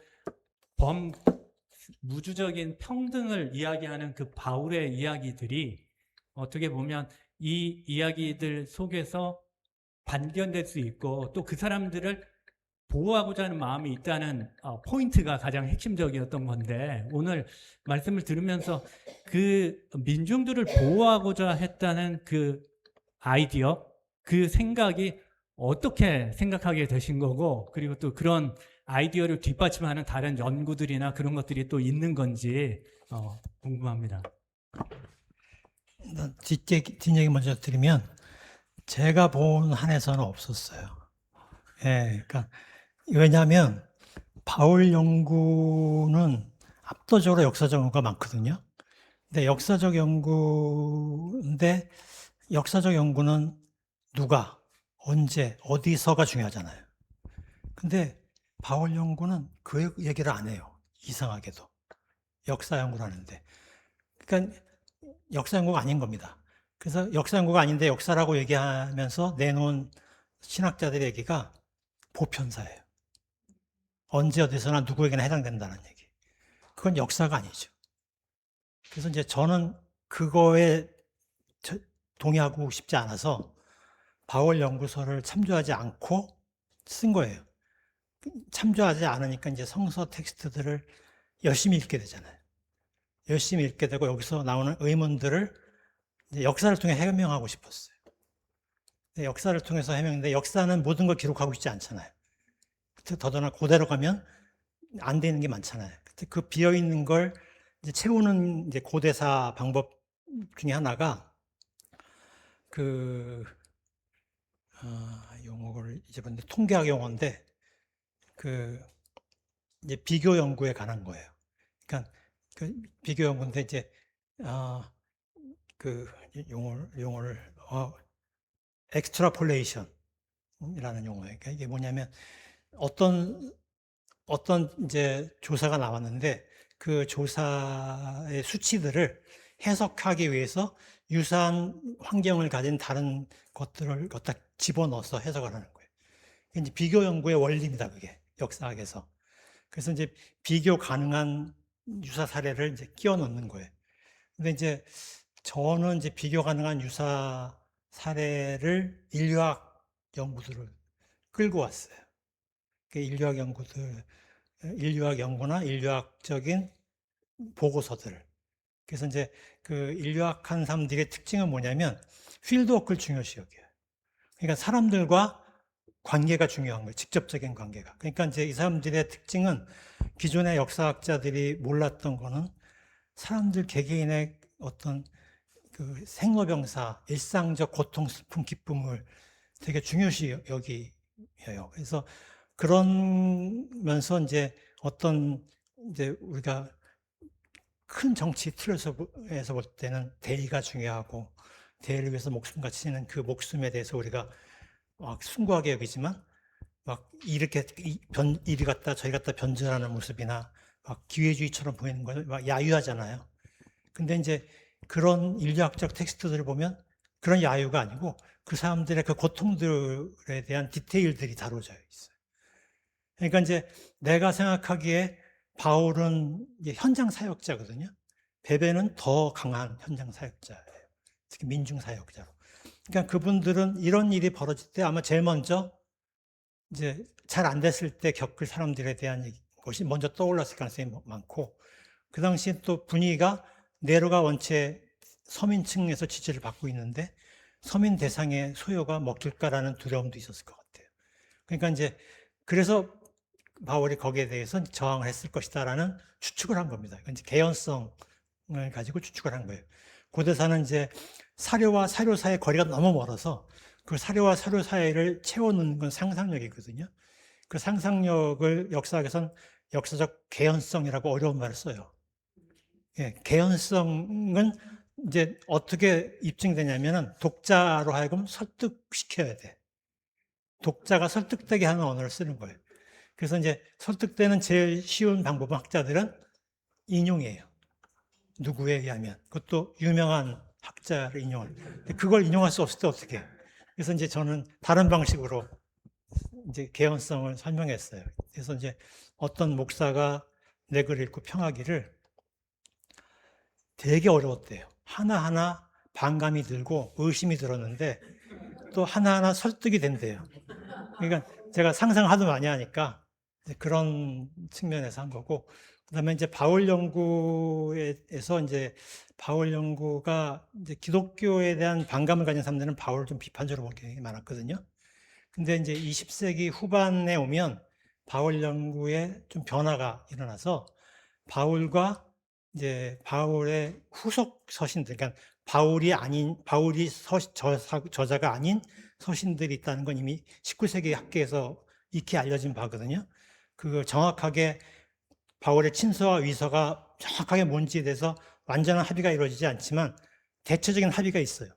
그래서 대략 7개 정도의 문서는 바울의 친서고 6개 정도는 바울의 위서다. 이렇게 이게 일반적인 합의거든요. 그런데 그 6개 문서들 속의 바울과 7개 문서 속의 바울이 너무 다르다는 거예요. 그래서 그걸 가장 트렌디하게 쓴 학자는 도미니크 크로산이라고 하는, 이 사람은 학자로서의 명성과 대중 저자로서의 명성을 다 이룬 사람이에요. 가톨릭 신부인데 이제 신부도 그만두었어요. 잘 벌어요. 글만 갖고 잘 버는, 엄청나게 잘 버는 사람이에요. 그러니까 글만 써도 되는 분인데 학문적으로 되게 뛰어난 학자인데 이분이 성서 안에 3명의 바울이 있다. 그래서 하나는 이제 레디컬 폴이라고 하고, 또 하나는 컨서베이티브 폴이라고 하고, 리액셔너리 폴이라고. 그러니까 이 급진적 바울, 그다음에 그 보수적 바울, 반동적 바울, 이렇게 이제 3수로 분류했는데, 보수적 반동적 바울은 이제 바울의 위서들 속의 바울이에요. 그다음에 친서들 속의 바울은 레디컬한 바울이에요. 근데 또 그걸 다르게 하면 당대의 바울은 존재감이 없는 바울입니다. 근데 위서의 바울은 그리스도파가 재편될 당시 그리스도파의 가장 헤게모니 세력이 바울 계보의 그리스도 운동이에요. 그러니까 많이 달라졌죠. 그래서 이제 그렇게 해서 바울을 구분했는데, 지금 말씀하신 2명의 바울은 어떤 바울이냐면 바울의 친서 안에 바울이 자기 안에 모순을 일으키는 거 있죠. 그러니까 알투세르가 징후적 독해란 말을 쓴 얘기가 있는데, 뭐냐면 어떤 거냐면 되게 말이 어려운데, 자기가 생각하고 있는 어떤 비전이 있어요. 근데 자기가 나고 자란 질서는 언어 속의 구조가 돼 있어.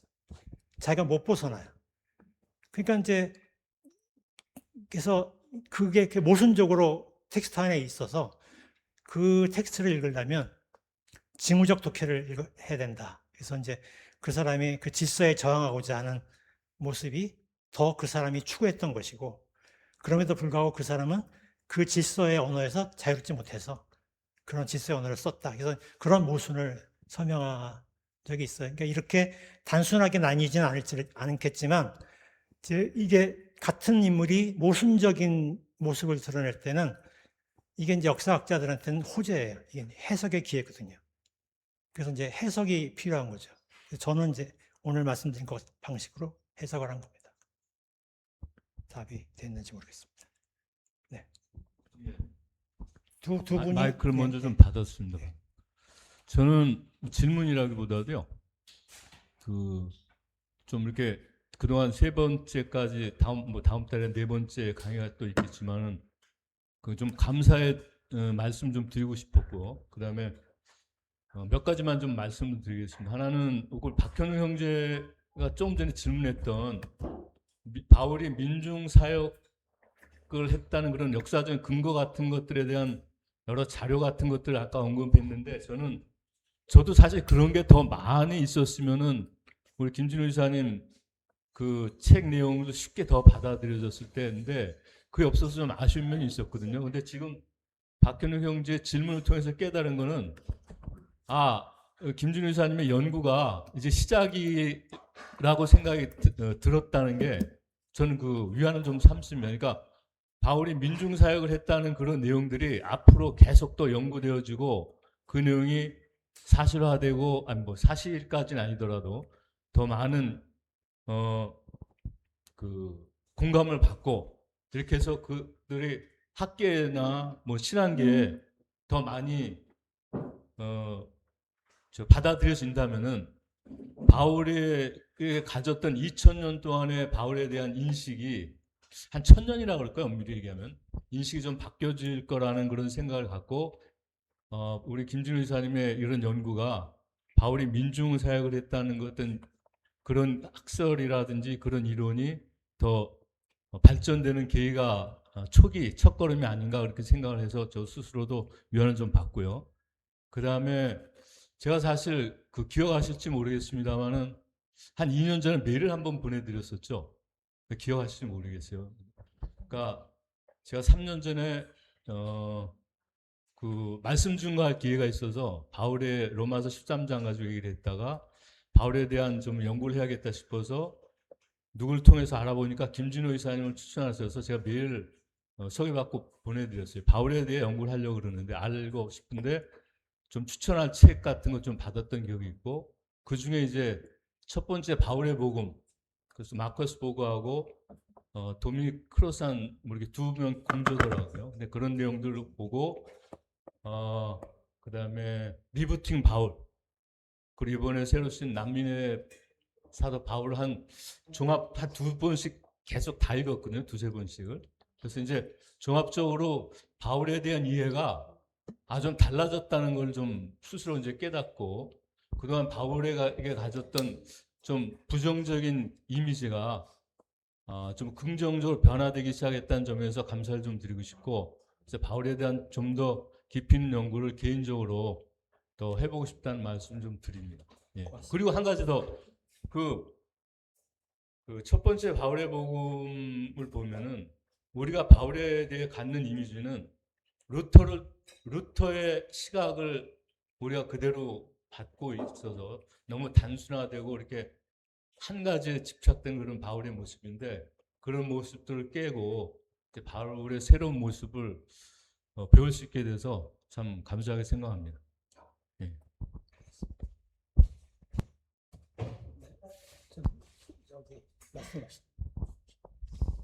아까 미리 질문하겠다고 의사를 밝히셔서 간단하게 여쭤볼게요. 저 영어나 이렇게 역사 기록책에 보면은 네로가 이제 그리스도 커뮤니티를 엄청나게 단합한 걸로 그렇게 나오지 않습니까? 정확한지 모르겠습니다만 그 당시 그러니까 네로 당이 바울이 로마서 신을 보내고 하는 그 당시에 로마의 그 그리스도 공동체의 규모라든지 활동 상황 이런 게 어느 정도였는지가 좀 궁금하고요. 그리고 또 바울은 한 번도 로마에 안 간 상태에서 로마 서신을 썼다고 그러잖아요. 나중에 보면 이제 붙잡혀 가서 거기서 로마 교회에서 사형을 참수를 당하지 않습니까?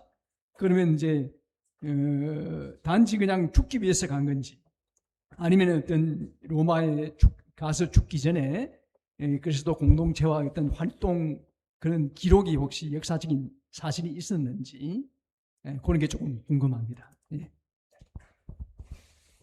아까 오늘 얘기하신 그럴까요? 그러면은 얘기하신 질문을 한꺼번에 받고 네. 질문까지는 아니고 제가 또 제기해서 죄송한데요. 제가 베베라는 기존 교회 설교를 듣고 사실 그 교회를 떠나고 작년에 세길교회를 왔거든요. 근데 아까 전에 보편서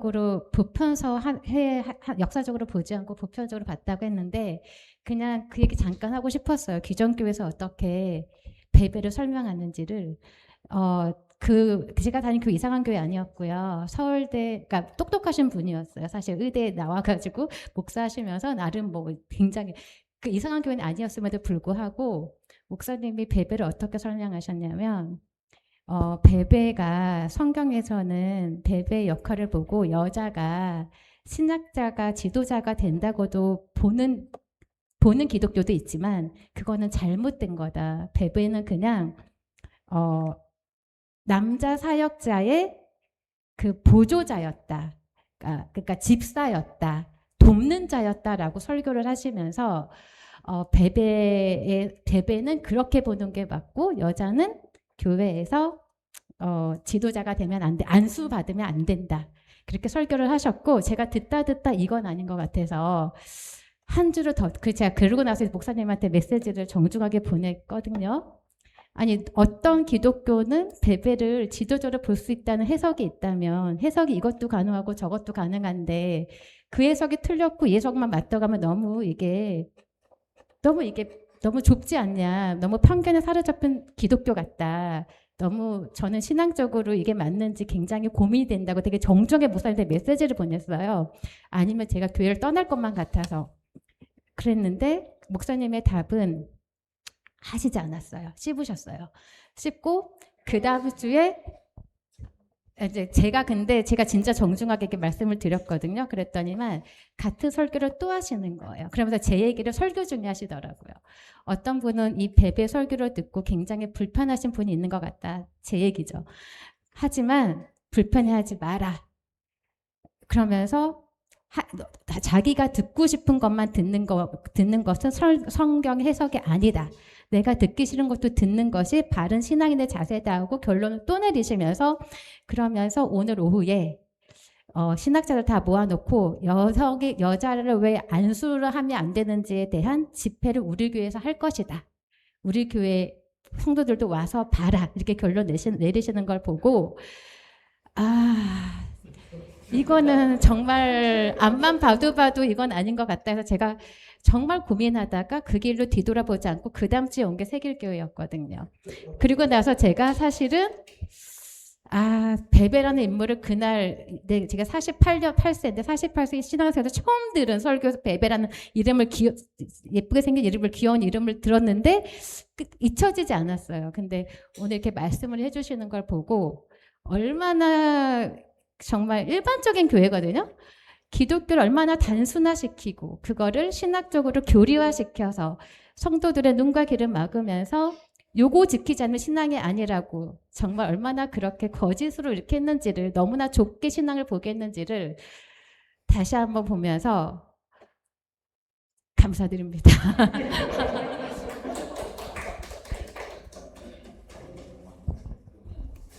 또 하실 말씀 있으세요? 혹시 또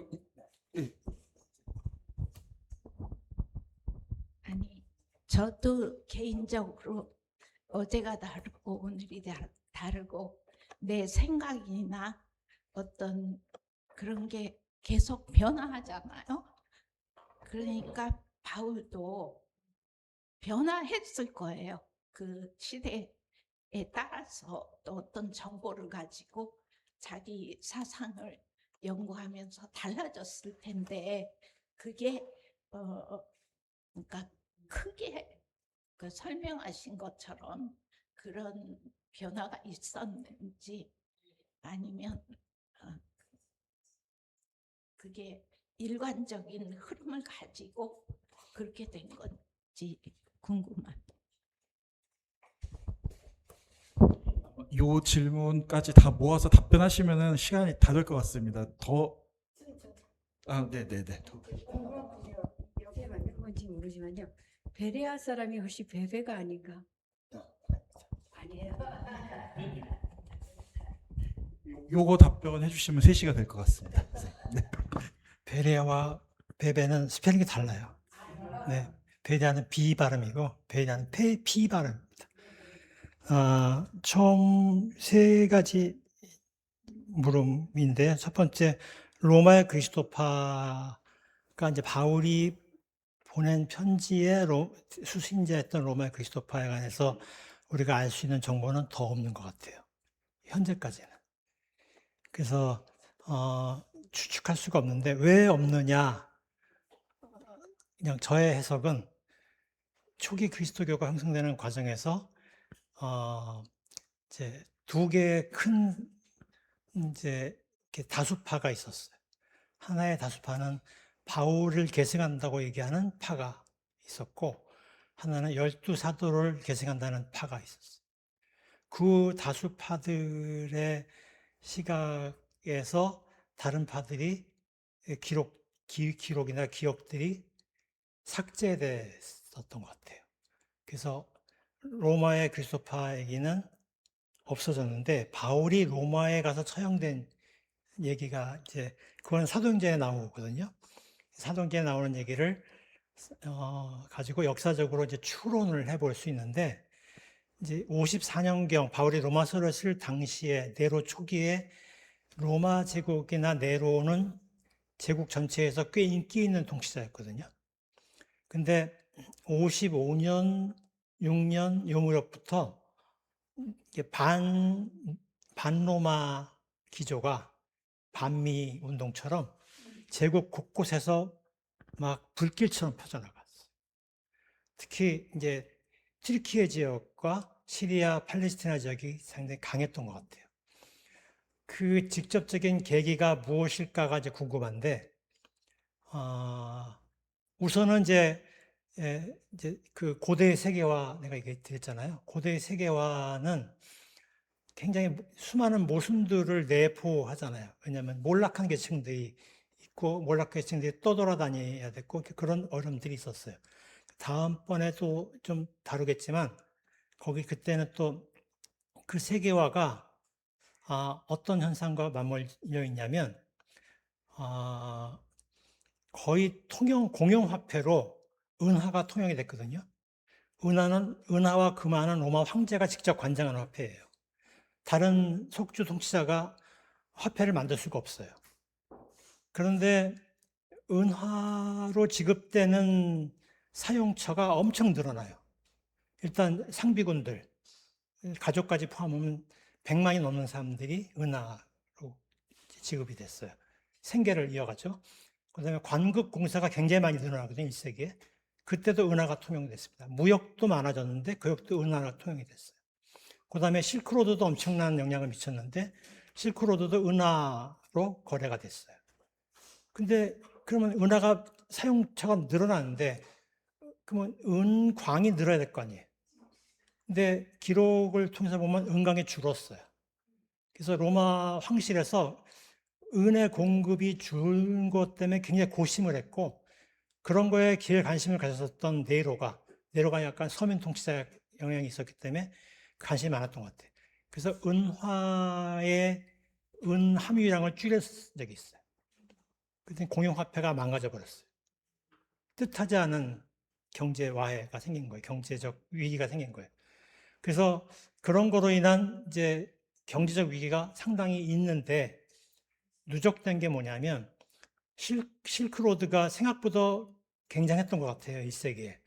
근데 그 실크로드가 이제 중국 한 나라와 로마 간의 무역이지만 그 중간에 있는 많은 나라들이 그 중간 기착지에서 많이 해먹어요. 근데 그때 굉장히 쏠쏠하게 이익을 먹었던 나라가 파르티아. 그러니까 그 파르티아가 어디면 지금 이란의 국가입니다. 이란의 약간 북쪽에 기반을 둔 국가예요. 그러니까 이제 그쪽에서 실크로드 중간에 중개무역으로 많이 해먹어요. 그런데 그때 중요한 무역의 교두보가 그 사해 아시죠? 사해. 사해 위쪽에는 우크라이나가 있고 남쪽에는 튀르키예가 있는데 동쪽 끝에는 아르메니아가 있어요. 아르메니아국이 제법 컸는데 그 아르메니아에는 이제 로마와 파르티아 사이에서 정권이 양다리 정책을 많이 취했어요. 그런데 그 50년대 초에 아르메니아의 통치자가 되는 사람이 친파르티아 세력의 후광을 입어서 왕이 됐어요. 갑자기 아르메니아가 친파르티아 쪽으로 간 거예요. 로마의 비상에 걸려갖고 네로 정권이 파르티아 침공 계획을 세웁니다. 10년이 넘게 계획을 세워요. 그리고 실제 전쟁이 일어납니다. 근데 그 전쟁 비용을 누구한테 지불하냐면 튀르키예하고 시리아 지역 사람들한테 속주에 강요를 해요.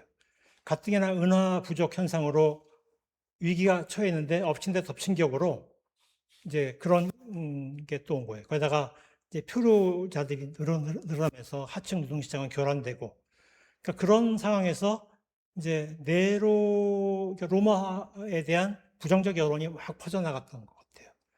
그렇게 되자 이제 각 처에서 이제 로마에 저항하는 이제 흐름들이 일어났는데 특히 예루살렘을 기반으로 하는 유대아는 약간 배타주의적인 성격이 강했다 했잖아요. 유대아의 원리주의 세력들이 정치 세력화가 굉장히 빠르게 이루어지면서 반로마 운동에 막 불타올랐던 것 같아요. 그런데 지중해 각처에 있는 그리스도파 활동가들, 바울을 포함해서 바울, 뭐 디도 이런 활동가들이 그때 갑자기 종말론 신앙에 빠지면서 돈을 모아요. 그 돈을 바울이 이제 제일 다이내믹한 사람이잖아요. 그런 것 같아요. 바울이 제일 다이내믹하고 그러니까 성격이 아싸한 사람인 것이. 결국 내가 가겠소 하고 그 모금한 걸 다 모아서 예루살렘으로 가요. 예루살렘에 가자마자 당국이 이 사람을 뭐로 의심하냐면 내란을 일으킬 거로 의심해서 당국에 의해서 군대가 출병해서 이제 처형한 사람이 있어요. 이집트에서 온 이집트계 유대인으로 보이는데 급진파 인사인 것 같아요. 그래서 그 우리 성서에 나와요. 그 이집트인이라고 나옵니다. 그 이집트인이라고 불리는 그 사람의 일파로 바울이 의심을 받아요. 그리고 끊임없이 그런 의심을 받다가 그 당시에 또 테러리스트들의 활동이 상당히 일어나요. 테러리스트들은 이제 일종의 알카에다 같이 이 사람들은 시카리라고 불렀어요. 시카리는 어떤 거냐면 이렇게 언얼도처럼 휘어 있는 칼이에요. 단검. 그걸 이제 품속에 넣고 다니다가 이제 그 귀족층들, 유대야 로마에 협력하는 귀족층들을 칼로 찌르고 구호를 외치고 유유히 사라져간 사람들이에요. 그 사람들이 나중에 진압될 때 그 사람들의 수가 2~3천 명이 넘었던 걸로 추측이 돼요. 요세푸스는 그렇게 추측합니다. 그러니까 굉장히 광범위한 테러리즘 조직들이 형성됐던 것 같은데 그런 집단도 있어요. 그러니까 대중운동 또 테러리즘처럼 어떤 극단적 엘리트주의자들의 테러리즘 뭐 이런 것들이 막 도처에서 예루살렘에서 일어날 무렵에 바울을 포함한 일단의 그리스도파 활동가들이 모금을 해서 예루살렘으로 간 거예요. 그리고 가서 바로 체포돼서 로마로 압송되고 얼마 후에 죽고 그 얼마 후에 반로마 항쟁이 일어나고 그래서 반로마 항쟁을 일으킨 사람들의 다수는 또 죽고 뭐 이런 일들이 벌어져요. 그러니까 이런 역사 과정에서 바울의 기금을 정치적으로 중립적인 것으로 해석할 수 있을까요? 나는 없다고 봅니다. 그래서 이제 그런 맥락에서 해석을 하자면 아마도 상당히 정치적인 것이 보이는데 바울이 그러면 생각이 바뀐 거죠. 그 전에는 신중했는데 네로 정권에 대해서 그 외에는 뭔가 하나님이 곧 도래할 거라는 긴박한 종말론에 빠진 거죠. 그러니까 이제 그것 사이에 옳고 그름을 떠나서 그 시대적 변화, 담론적 변화 상황과도 관련이 있지 않을까 추측이 됩니다. 그래서 그런 일들이 일어났어요. 다음 주에 다음 주에 못 다루고요. 예, 다음 주가 끝이에요. 제 책의 마지막 장에 자세히 나와 있습니다. 예, 필요하시면 제가 파일이라도 드릴게요. 네. 그다음에 이제 베베는요. 제가 얘기한 베베 가설은 아마 제가 유일할 거예요. 그러니까 사실이라고 믿지 마세요. 역사적 상상력에. 근데 그 목사님이 얘기한 베베 가설도 사실이 아니에요. 아까 말씀드린 것처럼 이제 정보는 로마서 16장 1절에 단 하나 나와요. 한 이름만 거론돼요. 그가 누구인지 몰라요. 그래서 정황을 갖고 해석을 해야 됩니다. 그래서 이제 개연성을 갖고 봐야 되는데 이제 만약에 프리스킬라가 목사님의 설교의 주인공이었다면 조금 더 설명할 수가 있었을 거예요. 왜냐하면 프리스킬라는 그분도 굉장히 중요한 지도자지만 그분은 바울의 보조 사역자예요. 그 다음에 이제 또 바울 서신이 아니라 바울 위서에서 여성들은 이제 사역자의 지위를 못 가져요. 섬기는 자의 지위를 가져요. 사도행전은 그런 관점에서 여성을 기록해요. 그래서 프리스킬라도 그런 관점으로 해석된 측면이 있어요. 사도행전에서 다루는 여성들은 대개 서포터들이에요. 돈 많은 서포터들일 경우에 많이 다룹니다. 그런데 이제 그리스도파 공동체의 문서들 속에서 지속적으로 삭제된 게 뭐냐면 원톱인 여성들. 그런 사람들은 완전 삭제가 되거든요. 이름만 삭제된 게 아니라 그 사람에 관련된 기록이 다 삭제돼요. 그 중에 하나가 막달라 마리아입니다. 근데 들켜버렸어요. 도마 복음서하고 마리아 복음서가 발굴이 됐어요. 1945년도에. 이게 이집트 지역으로 로마 군대가 출병해서 하니까 그쪽에 이제 어떤 수도원에서 수사가 로마 군대가 오면 다 태워버릴 거니까 그게 겁나서 막 그냥 이 책 저 책을 그냥 이렇게 모아갖고 동굴 속에 집어넣었는데 그 동굴이 발견된 거예요. 우연히 거기에 들어가 있는 문서들이 특정 성격의 문서들이 아니에요. 그냥 온갖 문서들이에요. 근데 그 중에서 학자들 주목을 끌었던 것은 도마 복음서 그리고 마리아 복음서예요. 그 복음서에 유추되는 것은 막달라 마리아가 베드로보다 더 유명한 사역자였어요. 그러니까 엄청난 분이죠. 저의 예수 해석은 예수 부활설을 유포한 인물은 막달라 마리아 그룹이에요. 네. 조직적으로 움직인 걸로 보이고 제자들은 넋이 빠져갖고 실망하고 있을 때 유일하게 움직인 그룹이 막달라 마리아 그룹이에요. 거기에 남성도 포함되어 있어요. 그러나 그 그룹이 유일하게 움직이거든요. 근데 그 기록이 야사에는 막달라 마리아 그룹의 일원이 아리마테 요셉이거든요, 남자. 이 사람의 브리테니아 선교의 관계가 있어요. 그래서 이 사람 아들이 성배 설화에 연결돼 있어서 그 브리타니아 아더 왕, 킹 아더 전설에 주술사 나오잖아요. 그 주술사한테 성배를 전해준 사람이 아리마타야 요셉의 아들이에요. 그 얘기는 설화 속에 막다마리아 계보의 운동이 전승됐다는 것을 의미하잖아요. 그리고 이제 갈라티아 옆에 프리기아라는 지역이 있는데 프리기아 지역에서는 이제 그 여성 지도자들이 2명이 있었는데 그들 중에 한 사람이 꿈을 꿨는데요. 예수를 봤어요. 예수가 여성으로 나옵니다. 놀랍죠? 그런 설화들이 있어요. 주류 그리스도 기억에서 빠집니다. 베베도 사라졌어요. 로마서가 있기 때문에 남은 거예요. 이름만. 그러니까 베베를 통한 흔적을 찾아내야 되는 거죠. 그러니까 초기 그리스도교 운동 안에 여성 엘리트들이 있었어요. 대단히 유능한 사람들이 있었던 건 아는데 그 기록들이 주류 역사에서 빠져버렸습니다. 우리가 이제 이런 다른 기록들 통해서 추측해내야 됩니다. 베베는 제가 추측한 겁니다. 저의 가설이에요. 그러니까 믿지를 마시고 이런 가설을 제기한 사람도 있다. 네. 세 번째는 바울은 일관된 바울이 있었을까? 혹은 변화해 갔을까? 이제 일관된 바울이 있었을 것 같긴 한데 저는 개인적 성향이 사람은 일관되지 않다고 생각하거든요. 그래서 그냥 저의 편견이에요. 그래서 그냥 역사가로서 나는 바울이 지역의 사역을 하면서 지역의 경험을 통해서 어떻게 생각이 성장해 갔는지, 그러니까 로드무비처럼 성장담을 그리려고 했어요. 그래서 이거는 저의 생각입니다. 근데 이제 만약에 사람에겐 일관된 본질이 있다고 믿는 사람은 그런 방식으로 썼을 거예요. 저는 이제 제가 그걸 안 믿기 때문에 그렇게 못 썼을 뿐입니다. 여기까지입니다. 네. 예. 긴 시간 감사합니다. 3시간 좀 넘었는데 또 강의하고 질문 답변해 주신 선생님께 박수 한번 해주시고 8월달 마지막 순서 때 그때 또 뵙겠습니다. 감사합니다.